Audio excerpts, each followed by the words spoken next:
Hi everyone! Today I'm going to share with you how to plant a summer salad station with heat-loving greens in a raised bed and in a container.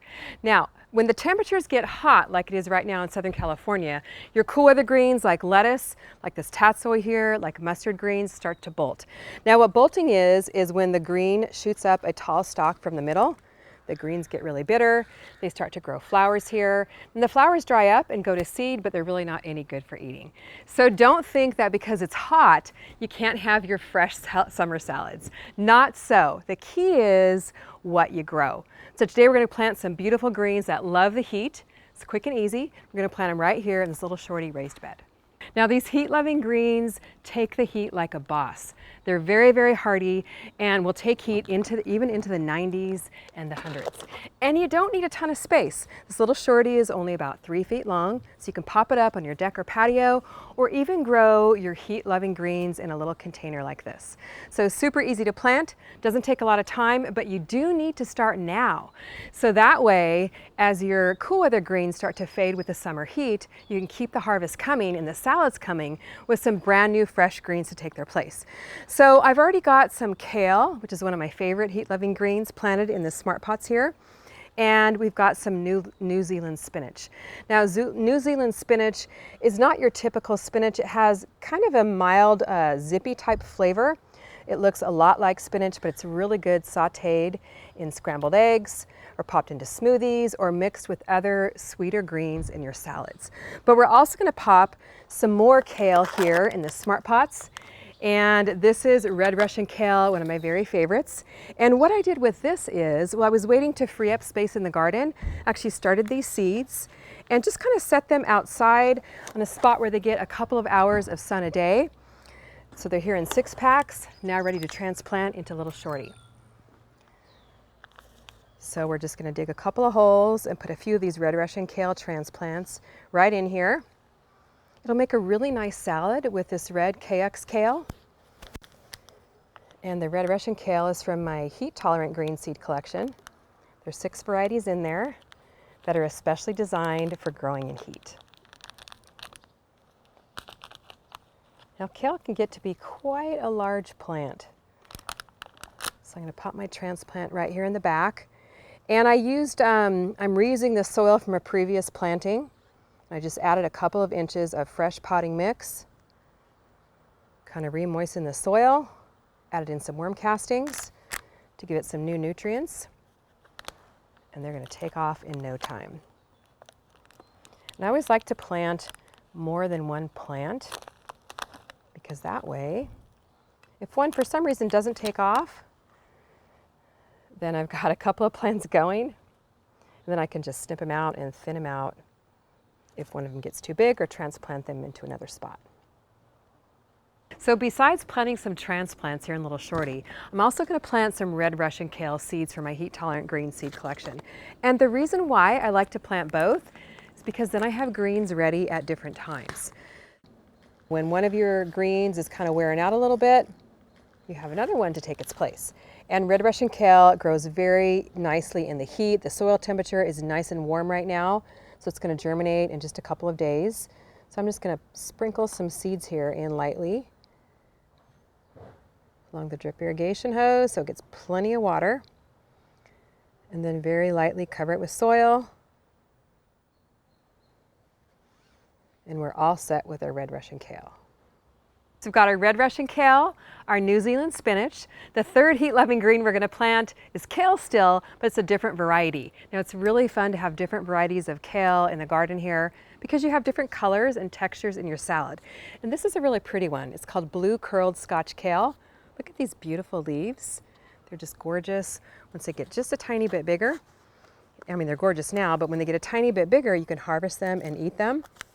Now you want to harvest kale when it's young. For baby kale, it'll be nice and tender. If you want it for smoothies, you probably want to harvest it more like the KX kale is right now. So pop a couple transplants in here. It's just so easy to plant here in Little Shorty. The soil is nice and loose. So I love growing in the smart pots. And Little Shorty is made out of the same smart pots fabric. It's nice and aerated, so plants get plenty of oxygen. They stay cooler in the summertime in the hot weather because of all the aeration in the fabric. and the roots don't get root bound. So there we go. We got 3 greens planted so far. We've got 2 more to go. The 4th green, that's a heat-loving green, I absolutely love this green, it's so beautiful, is red chard. I mean, look at those beautiful red stems. It's just so lovely in your salads or your smoothies. And this grows so easily from seed. And it is just an absolutely gorgeous green. It is going to make your salads so beautiful. The cool thing about red chard is you can also use it for a landscaping plant. So if you have little spots around your yard where you want a really beautiful green, I would highly suggest planting red chard. And most of these greens I'm talking about today are also cold tolerant. So here in Southern California, they'll also grow over the winter time. You can chop them back to the stem once they get a little bit worn out, and they'll grow right back. So a lot of these you'll have growing year-round in warmer climates. Now I do want to show you what the red chard seeds look like. They're like little seed pods. They're really cool looking. Kind of small, but they actually have several seeds inside each little seed pod. And what you do when you plant these is you only need to plant 1 of the seed pods because it will germinate into several different little stems here. And you just kind of drop it into the soil, cover it up.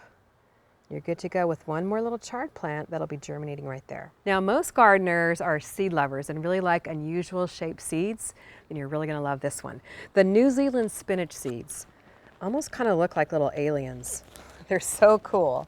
Look at these. They're kind of spiny, sort of a triangle type shape. And these definitely are a little seed pod and have a lot of little tiny seeds in them.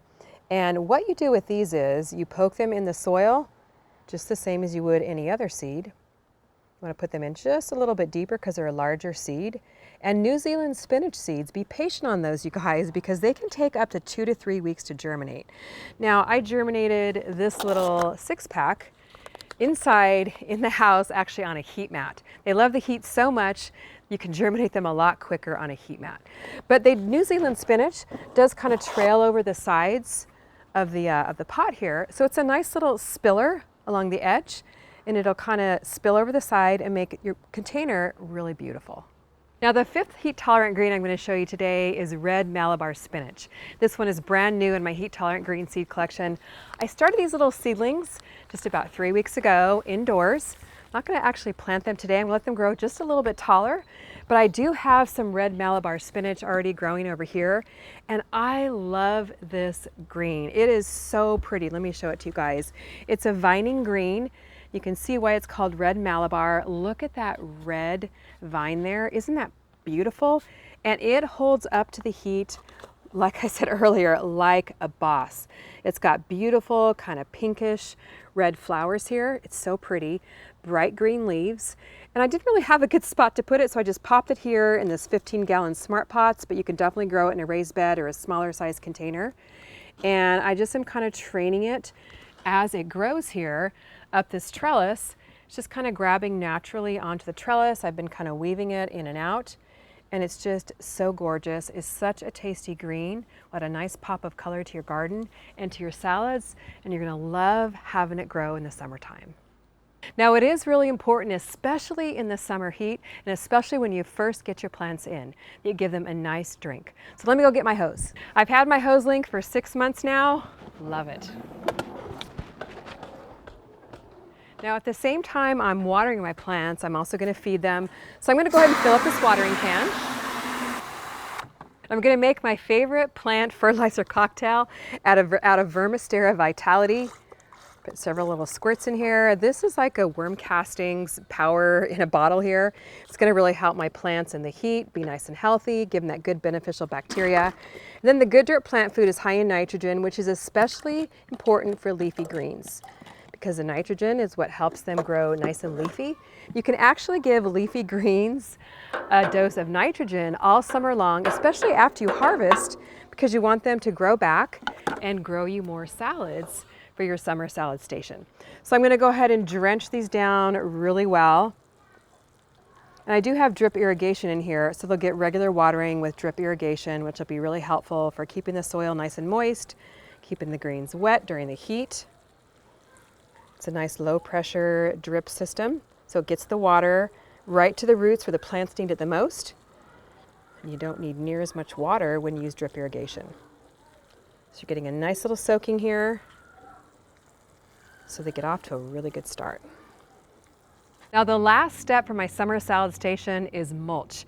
Now mulch is so important in the heat of the summer, especially here in Southern California. We can't use as much water. Now I used to spread about 2 or 3 inches of mulch around my plants. This summer I'm spreading at least 3 inches of mulch. And the reason for that is it really helps with water evaporation, so you don't have to water near as much. And it also protects the roots of your plants from getting too hot.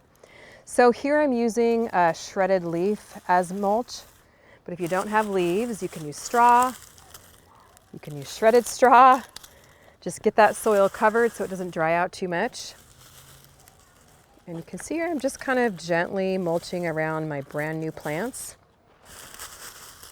And as they get a little bit bigger and grow a little bit more, as the seeds start to germinate here in Little Shorty, I'll put another couple inches of mulch on top of the soil. Now, if you don't have room for your 3-foot Little Shorty somewhere, you can grow your summer salad station in a 5-gallon container like this. So here we've got several different greens in this 5-gallon container. We've got red Russian kale, another type of kale, and we actually have some lettuces in here too, which you can see are starting to bolt already in the heat. But the thing about lettuce is the romaine lettuces tend to be a lot more heat tolerant. If you plant them in the shade of other plants, sometimes you can extend their life just a little bit. So let me know if you're going to be growing a summer salad station with these beautiful heat-loving greens so you can keep your salads going all summer long. And head over to CallieKimGardenandHome.com, grab your supplies, your Little Shorty, your heat-tolerant green seed collection, and my new book, Raised Bed Gardening, so you know exactly how to get your summer salad station planted. You can take 20% off this weekend with the code SUMMER, and that sale goes through Monday, June 13th, 2022. Thanks so much for watching. We'll see you on the next video.